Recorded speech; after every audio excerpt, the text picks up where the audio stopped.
Welcome back to Fitness or Fiction, a podcast dedicated to cutting through the hype of the health and fitness industry. Every week, we dig into a new topic and help you wade through the real information to make solid decisions on your fitness journey.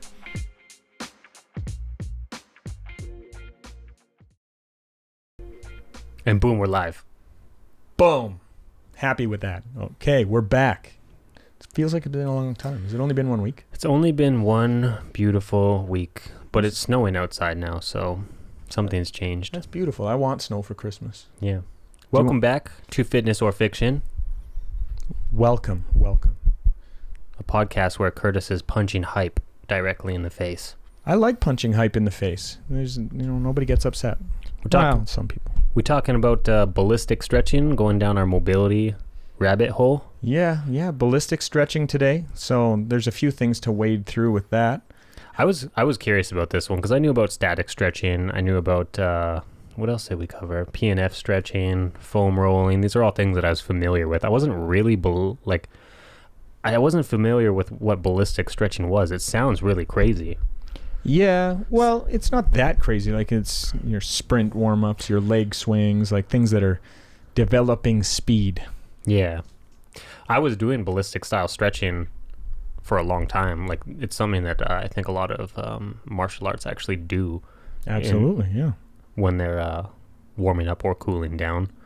But I found that there wasn't, after kind of doing the research and stuff like that, where I was curious, like I was looking for answers like, do you do it before the workout? Do you do it after the workout? When's the best time to do it? And I felt like when we did it in martial arts, it was kind of just scattered, like any time is good. Well, consistency, right? Isn't that what we're discussing though? Yeah. Like, there's tons of information out there and everybody says different stuff, but they're usually just regurgitating what they've learned from people that they've worked with. Mm-hmm. So, anyways, how you feeling after last week? So we finished talking last week about PNF. How'd you feel after that one? Yeah. It's I always felt it was a little bit more effective than just static stretching, I guess. I don't know. Well, it is. We know that. We learned that. That's good. Yeah.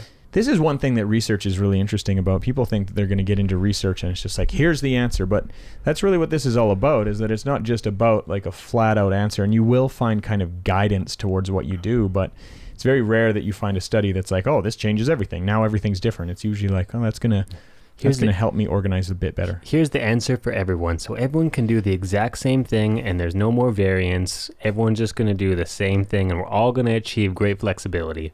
TikTok, X, check mark. Not like this. I make a 30-second video on like, do this stretch to be super flexible. I'm going to do a video that instead of the check mark and the X has like one of those kind of equal to signs in the middle and two different ones. And it's like, depends. Yeah. And then just the emoji of the guy doing like the, I don't know. And then just enlarge it until it's the full screen of confusion. Yeah. Well, I think if we were going to summarize, stretching, just static holding stretching isn't what people think it is. No, it's not I think most people approach static stretching thinking that they're going to get increased flexibility from it. And like the research shows that you will get that, but you have to be very, very consistent and it's going to be slow. Yeah. If you want that, it's going to be some diligent work. Decreasing pain is something that it doesn't necessarily do that well. There's situations where it will. Performance increases, no. Probably shouldn't do a ton of it before you before you perform. Let's say perform, especially for athletics. And then, PNF, you end up getting faster changes in range of motion, more breathtaking acute changes, especially. And it makes sense because it's harder work. Like, you got to contract, and if you're contracting good, you're going to see changes. But I think both of these are a similar zone for me. It's like, yeah, will it increase range of motion? Yes. Are you doing that for a particular reason that's definitely good? That's really where it comes back to. And it's like, okay, so the more you learn how to use your tissues, the better they will respond. I love that. Well, I was thinking too before we started rolling, people think that like a tight muscle is like inherently a bad thing. Like if the muscle is tight, it's bad and I need to get it looser longer. And they also attribute a tight muscle to being a muscle that's going to be more likely to get pulled or strained. Is that the case? Well, yeah, you do see that, but like functional movement assessment, I've talked to some people that were teaching the functional movement assessment. I think it's Gray Cook. And what they started doing is moving away from that, because they started finding that people getting the lowest or worst scores on it were the highest performing people, and it really didn't correlate that well to injury like they were hoping. So it's one of these things. It is multifactorial. It's not just, well, if you're more flexible, you're better or worse. And in fact, when you look at strength, the more flexible people are often not as good performing. Often. Not always, but often. So let's talk about wins. How were wins for the week for you? I did some testing. I haven't really touched weights too much. I've been doing so much calisthenics personally. And I got ambitious and tested my deadlift. So I got 355. And I don't think I've seriously done any strength training for at least a year in regards to like weight training. So I was like happy with it. Happy-ish. Happy-ish. I like happy-ish. Happy-ish. Why only happy-ish? Did you want something different, or where's the ish from? And that's the thing, like where it's when we set these standards or bars for ourselves, like we set these goals for like what purpose. For me, I always felt like 400 was a number where I wanted to stay around. Right. To me, all like the guys that we know who we would identify as just like strong in the gym, most of them can pull 400, and I cannot. So it's in comparison to people that we know, people that we've trained with. Well, we need to do some more talking on setting goals. I think we really need to get into that topic and shed some light on belief systems behind what we're setting and why that is. Yeah, because in comparison, if somebody pulled 355 and they haven't lifted weights in a year, they might be ecstatic about it. But I was kind of like, well, that's okay. It is what it is. Yeah. Yeah. Well, I still think it's a win, especially after not doing it for a while. If you did that consistently for a couple of weeks, it would go up right away just because your brain would be more ready to do it. So that was like, hey, guess what? We're doing this today, guys. Haven't seen this in a while. Good luck. You gonna die. Yeah. You're going to learn today. So the only thing that got wrecked was my upper back. That's perfect. That means you're lifting well. That's nice. My upper back was like, you bastard. That's perfect. Well, my win, I have both boys diving under the water and going to get things at the pool. Nice. And it was really fun. Lucas this week grabbed onto a pair of those like aqua-sized dumbbells, and he was going around himself in the little lazy river for like 10 minutes, and he'd do like a little muscle up to get a nice clean breath and then go back down and just kind of wade and then put his head under the water and look with his goggles. So that's cool. And I started going skiing with Will consistently. Got a season's pass, so we went over to COP this weekend and spent a few hours, and he's not far off from being able to just do the whole hill himself, which is really exciting. Nice. So that's exciting. Let's talk about today. But I think a good place to start with ballistic stretching is, what are we talking about? Because there is some confusion online, like you were saying earlier. Yeah, so when I started doing the research, there seemed to be a lot of confusion between dynamic stretching versus ballistic stretching, and how that's defined, I think, is important, because that's going to lead to a lot of the confusion.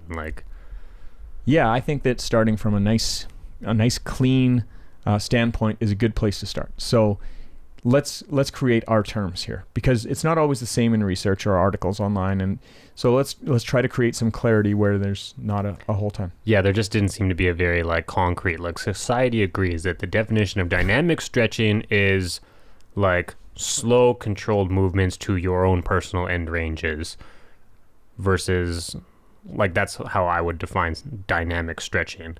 It wouldn't be quick leg sweeps or fast arm circles. That's from what I was researching. And then ballistic stretching would be you push the tissue to you would go for a toe touch, you feel that stretch sensation, and then you bounce and pulse out of that stretch sensation to multiple times to intensify it. So we don't need to have consensus among the population or populace, but let's say for our purposes that are defined terms, what we're actually trying to discuss about for clarity is that today we're discussing ballistic type warm-up / stretching. It doesn't really strike me as a stretching activity for the most part. It can be applied that way, but let's call it a ballistic warm-up.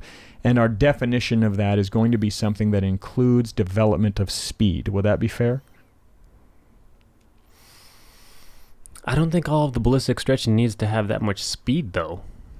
Well, if I'm sitting down doing a toe touch ballistic stretching, from from the internet would be like, I'm sitting down going for a toe touch, I touch my toes, and then I just sit there and pulse back and forth. Like, it's not necessarily that much speed. Yeah, well, it wouldn't be much, but it would be a hell of a lot more than what I would consider dynamic, which is smoothly moving into the end range rather than changes in acceleration.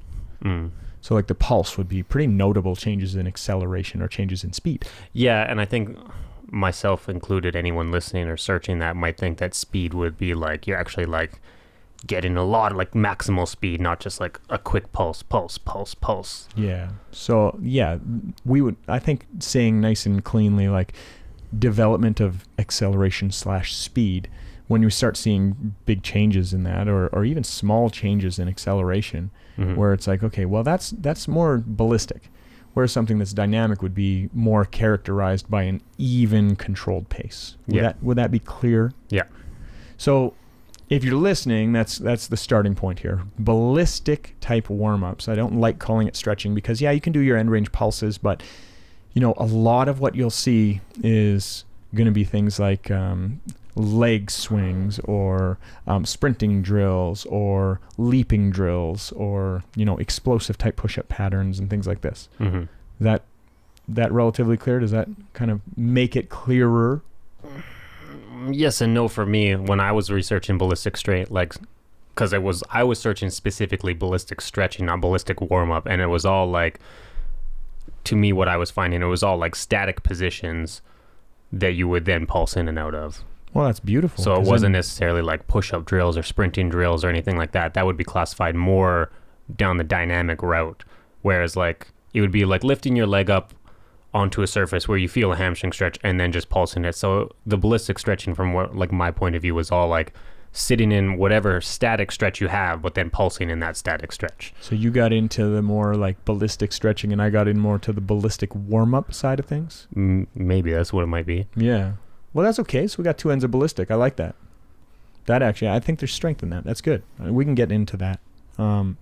So really, if we're looking at two different sides of it, what are your overall impressions when you're looking at, say, ballistic stretching on its own? What did you find?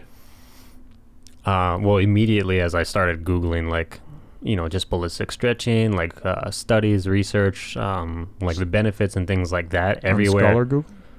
Yeah. Yeah, Scholar Google. Cool. Dr. Right. Google. Yeah. And every article had like warning signs like danger, don't do this, danger, this is only for athletes, danger, like only for basketball players and ballerinas and people who need like either explosive jumps or who need hyper mobility to achieve certain positions and do things like that. But like, don't do this for gen pop, like increased chance of like injury, just do static stretching instead. That was like a lot of the consensus. Do you think that a fair chunk of that just comes from the idea that the people making this literature are afraid that people might not take their due diligence to work up to something like that? Like the actual adaptation time required to have something like that be available isn't something that's going to be respected? Yeah, it definitely could be. But again, I still think there might be some value behind what they're saying, because a lot of people who are not gym goers might try something like that and tweak themselves. Oh, and I absolutely agree that there's value with that. I'm not trying to position that they're wrong, but I think that's the worry about it in general, is that how do you identify that you're ready to start applying something like that? Mm-hmm. I think that's a real big limitation here. Well, how do you know when you're ready, or like, do you even need it? Yeah. Like what are the benefits of ballistic stretching versus static stretching, and do you even need it? Is it something that should be incorporated in your program? Well, we have a few different zones that we've been talking about with the other stretches. So, when we talk about static versus PNF stretching, for example, we talked about, does it increase range of motion? That was a big one. Right. So what did we find out with that realm for, you did ballistic stretching, I did ballistic warm-up. What sort of information did you find out? So yeah, like the little difference there is, again, think about any static stretch position that you can achieve or obtain, and then pulsing in that. That's kind of more of what my brain was wrapped around searching and looking for. In regards to increasing range of motion, so I had 3 studies here. Actually, I found 2 studies in regards to increasing range of motion, and they kind of contradicted each other a little bit. Oh, let me hear about that. when we talk about these studies, do we want to talk about like all the time allotted, the amount of people, things like that? Give me an overview. That's cool. Okay, so an overview. This one was in 2010, and it was on the hamstring muscle length. So they had 4 weeks, 30 people, 15 of each gender between the ages of 18 and 27. There was 3 groups. There was a static stretching group, a ballistic stretching group, and then a control group basically doing nothing. Post-study, static and ballistic stretching produced an increase in hamstring length, though static was a greater increase in length compared to ballistic. So those doing static stretching for those 4 weeks.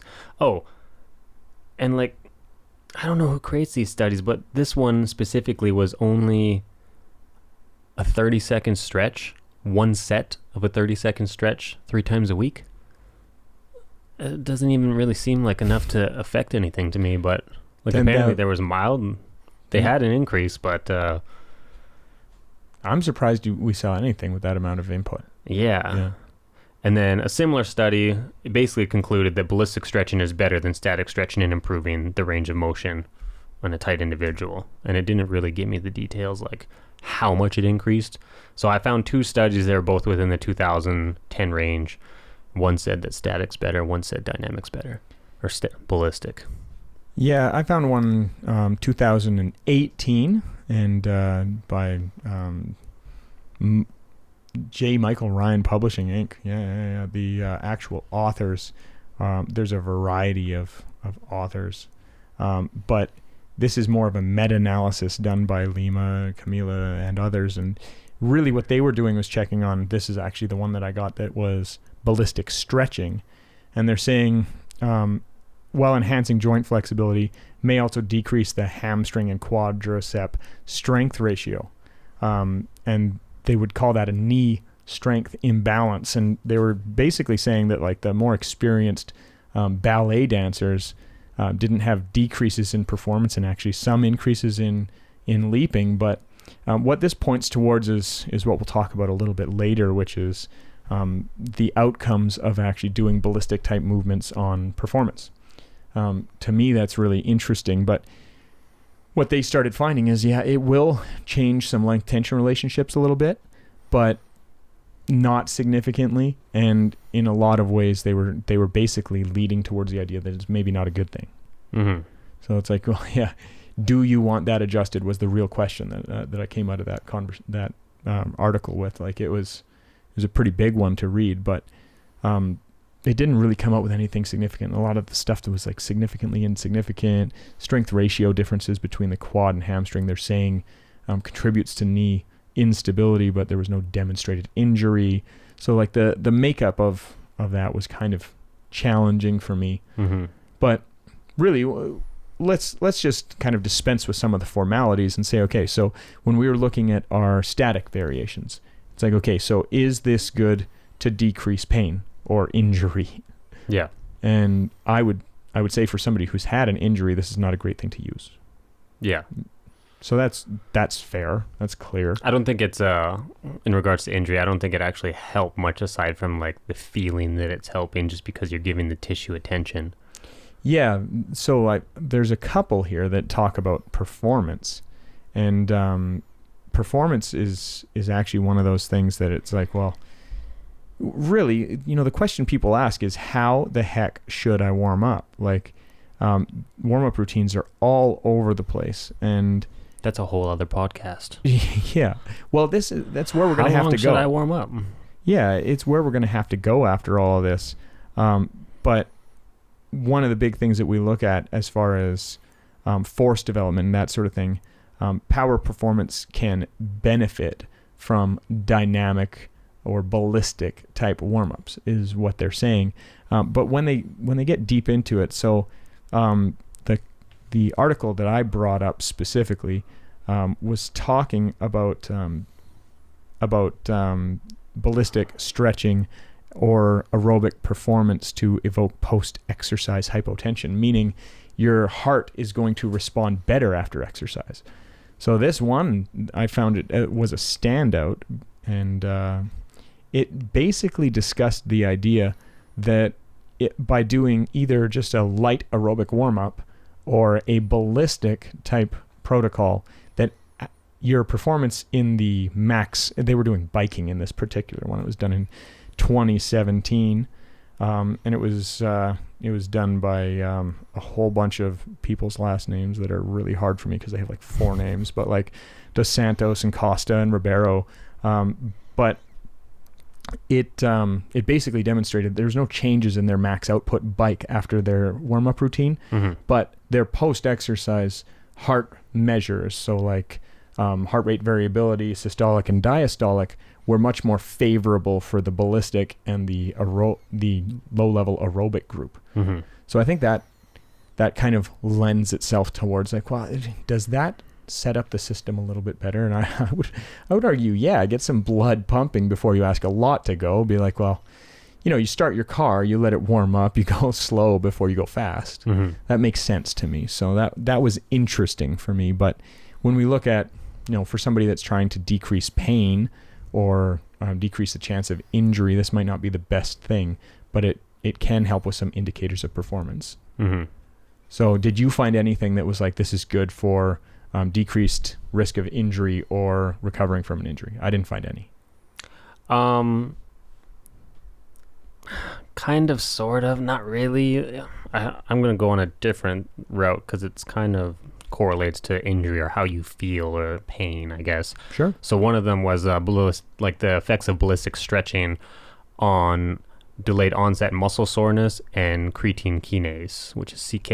Ooh, let's hear it. Can you give us a explanation of CK levels in someone? So CK would be a good indicator of muscular damage after a workout. So like CK levels in somebody that has rhabdomyolysis rhabdomyolysis is like over-exercising. It actually splits open the cell wall and leaks out myoglobin that plugs up your kidneys and gives people kidney failure. Yeah. My good friend Norris had that, and one of my clients actually had that before she was my client from doing GHD sit-ups. And Mr. Lopez had it recently. Did he? I didn't know that LJ had. Really? Yeah. Like the last 2 years. When he did that workout, Murph or something? I did know that. He was messed up after Murph. So creatine kinase is basically a sign of muscular damage. So CK levels being elevated is like, okay, your body has some significant metabolic outcome from exercise. And then would it be fair to say that it's in recovery mode now? Like if your CK levels are very, very high, your body's kind of in... well, it depends if they're going up or going down. It's a trend sort of thing. So yeah. Really high levels is like the body being like, I need to repair myself. If it continues rising, it's not recovering. Good. Yeah. So this ballistic stretching study was based on actually getting DOMs from the activity. So not about recovering from DOMs, which I thought was kind of interesting. So they compared a group of static stretchers and a group of ballistic stretchers, and they did it for, I think, 5 days. And they did 3 sets of 17 different stretches for 90 minutes. So this was like some heavy duty. This is an hour and a half of dedicated stretching.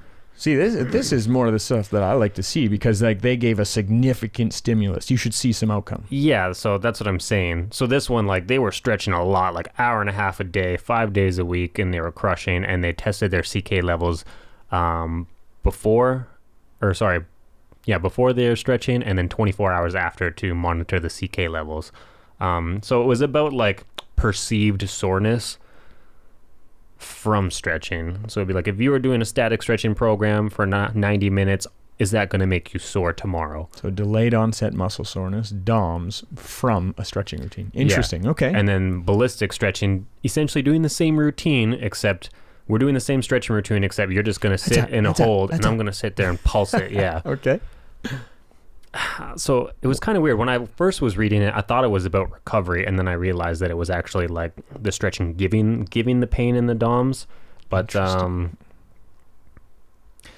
essentially it boiled down to that there were similar results in regards to assessed CK levels and perceived DOMs, although the static stretching group had significantly increased DOMs. So those who were doing static holds versus the pulsing were more sore. I think that could make sense for me. It's kind of counterintuitive, but wouldn't the time under tension be longer? Yeah. Yeah, that's they don't have any reprieve. That's like the dude that takes the 20 pounder and does like a 3-second eccentric on his bicep curl versus the guy that does 10 reps but no eccentric. Like, yeah, I'm assuming you've stretched to a point where you've been sore. Weekly. Yeah. Yeah. Yeah. I've definitely done some stretches where I'm like sore afterwards, like, damn, I stretched out of it. Yeah. Ooh-wee. Ooh-wee. So, yeah, that wasn't what I was looking to get out of that study, but I thought it was like interesting anyways, that interesting-ish, I guess. That is interesting. Well, I think that it's kind of fair when looking at ballistic stretching. It's like, well, is it mainly used to increase range of motion? It's like, well, maybe in preparation for doing something, but most people aren't using that as a strategy to let's get my hamstrings more flexible long term. Yeah. But I love that kind of information because they really went in there. They went in deep, like, because they're like, yeah, 90 minutes of stretching sucks. That's a big input there. So, but when you see that there's more DOMs in a static stretching group, it just lets you know that is more time under tension for the system, more likely to have yielding, I would say. So if I were to put side by side PNF, static, and dynamic stretching, I would put dynamic at the lower end of I need to increase range here, so that's what I'm going to do as a strategy. Yeah. So really, what is the utility of dynamic? I think that people are using it for preparation for performance. I don't see it for injury. I don't see it for I'm trying to get out of pain. I don't see it for all of that. We're going to use your big boy brain to explain this one because I understand it only half-heartedly. Okay. So in regards to injury or injury prevention, this one study, and we mentioned it offline, so it's going to be a repeat for you, but it was talking about the effects of static and ballistic stretching on the muscle tendon tissue properties. So the piece that I don't fully understand here is the purpose of this test was the effects on passive resistance torque measured during isokinetic passive motion of the ankle joint and tendon stiffness measured by ultrasound imaging. So can you explain passive resistance torque measured during isokinetic passive motion for the world? Yeah. The world doesn't get it. Well, that one's a little spicy for me, but what it sounds like, I'm going to give my best. Can I get the GED, the good enough degree? Yeah. I'll give it to you. So I'm going to give it that. Essentially what it sounds like to me is that they're putting an ultrasound on something and they're just going until they're getting resistance. Like literally push at something and see what the resistance is like there. So I've seen it at physio or therapists using a passive. So this was on the ankle, so it would be like their calf. They like set their foot up against something and said push. Yeah. Do like a calf raise type of deal. Yeah, exactly. It's like, okay, what's the tension looking like in that scenario? Yeah. So in regards to injury and stuff like that, so the method was they had 81 subjects who were randomized into 3 groups, static, stretching, ballistic, and then nothing. They both did 6 weeks of a stretching program for the calf muscle. Before and after all this, they were evaluated for their ankle range of motion, passive resistive torque of the plantar flexors, and the stiffness of the Achilles tendon. So the only thing that I could see has some kind of play into injury prevention with ballistic stretching was that the findings proved that static and ballistic stretching have different effects on the passive resistive torque and tendon stiffness. Both types of stretching should be considered.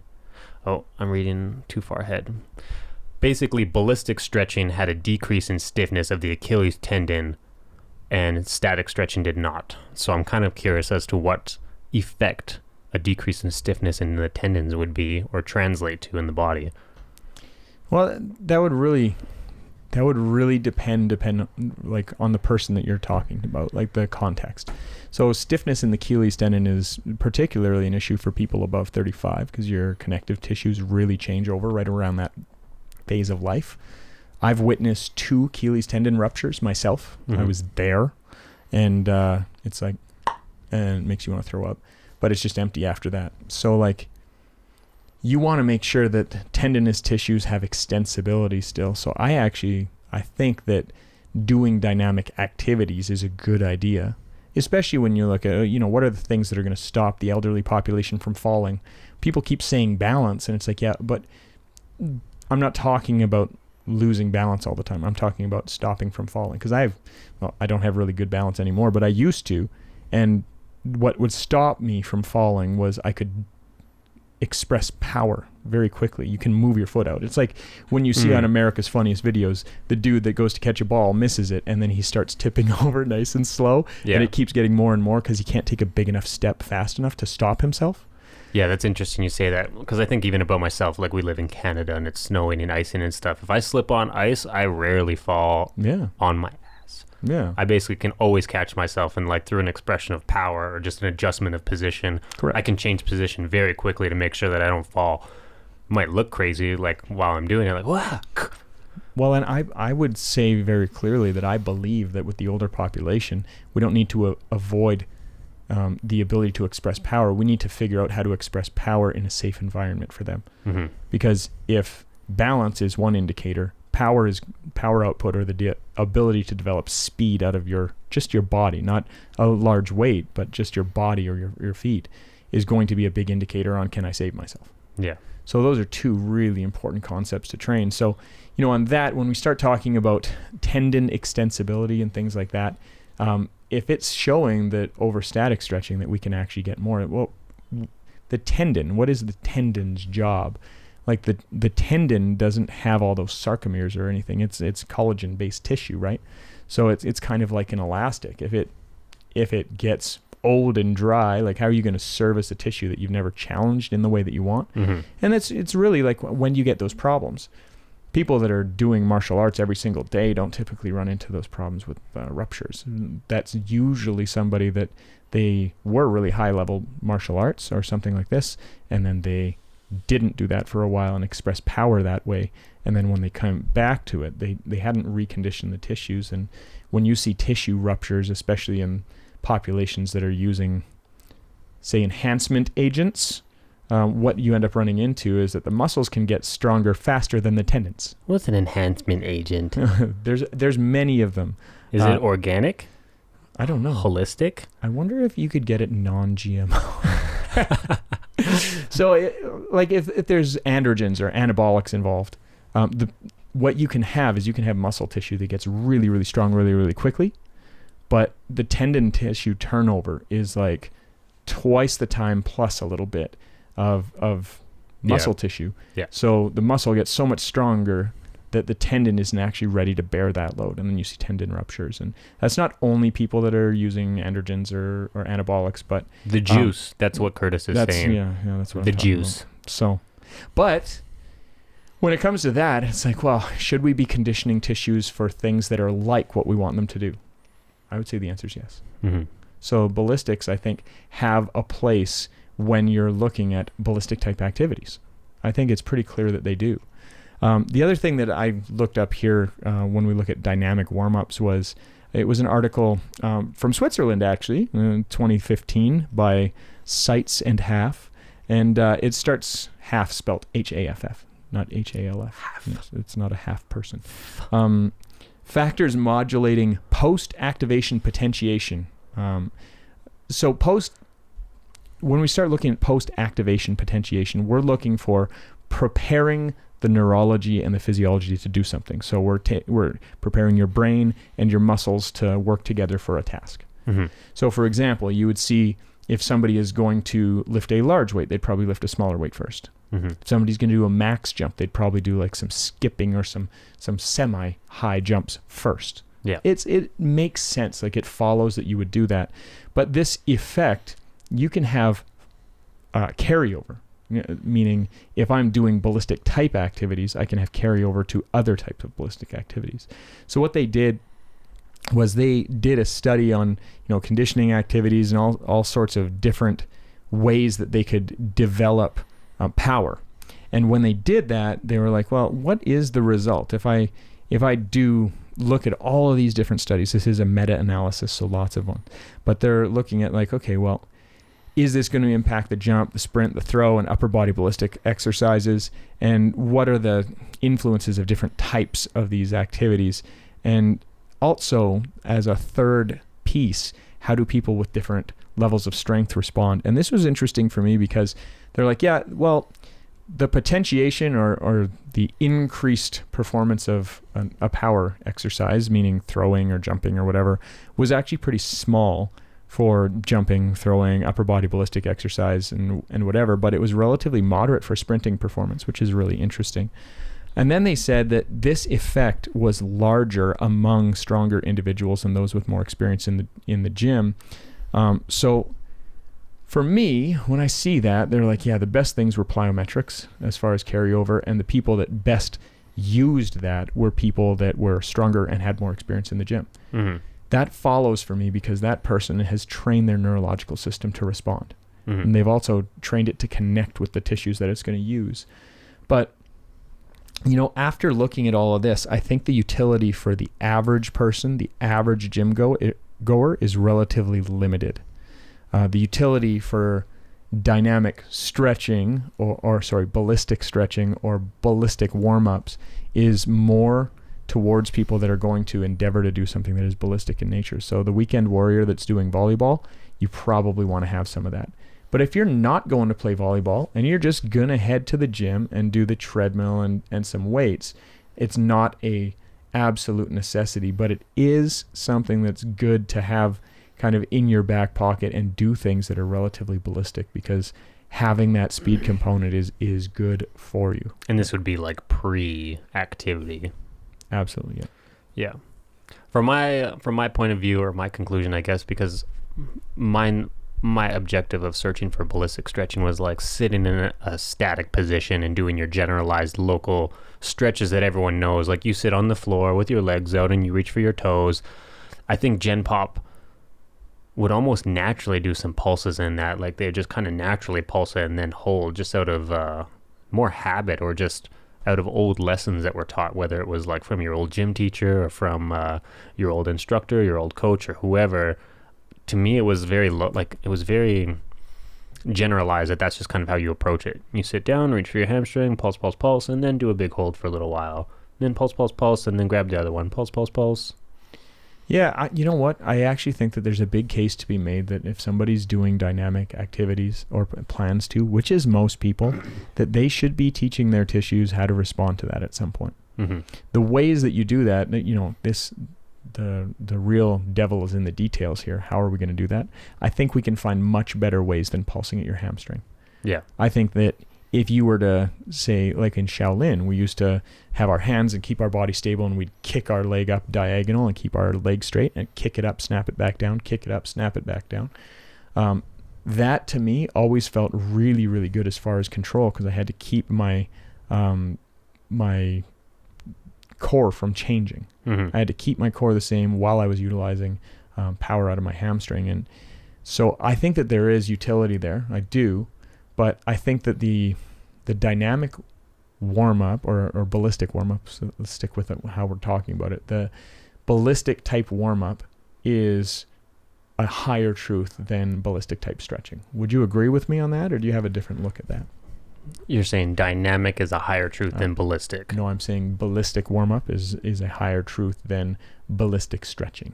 Oh, yes. Yeah, that's what I was trying to get, like with my little spiel there, is being like, what your old gym teacher taught you might not be as valuable as what you might think. So just kind of generalizing it, especially if you're trying to think about like increasing in range of motion. I think that's when people want to stretch. A lot of people are just concerned about increasing range of motion. I don't think ballistic stretching is going to be your best way to really chase that. Yeah.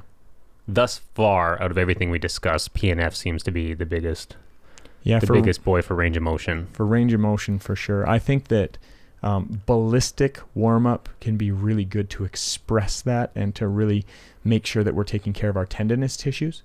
But really at the end of the day, when it's like, well, what is the utility of this? This is for potentiation for athletic endeavors and making sure that the tissues are ready for the sort of stuff we're going to give them. Yeah. I mean, if I'm going to be sprinting, I should probably do some sprinting drills before I get into a full sprint, which I think it follows. But, after looking at this, it's like, okay, static stretching, that makes sense if I'm wanting to increase range of motion. That's going to be included in PNF though. Mm-hmm. And then ballistic stuff is more appropriate for warming up for what I'm doing. And ballistic doesn't need to be really aggressive, but some real low-level basic running drills before you run, it seems to follow.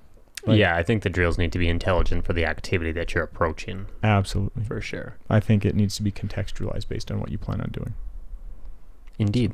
But I think we're in an agreement. that's not a word. Agreement? Agreement. Whoever. There's a word for that, and it's not ants. Agreements. We're making new words. That's a sign of intelligence. Agreements. Yeah. Agreements. We're in agreement. Yes. Well, if you're still here, thank you for joining us. I hope this was semi-coherent. Next time, we're going to be talking about self-myofascial release, which we've covered a little bit with massage guns. And then after that, we get into the active and end range type stuff, which is, I think, where the rubber really hits the road. And then we're going to move on, and we've got some interviews coming up in the next little while here. So, cool. Thanks for joining us this week. We appreciate your support. If you enjoyed this episode, we'd love it if you would subscribe, follow, and throw us a like on YouTube, Spotify, or Apple Podcasts.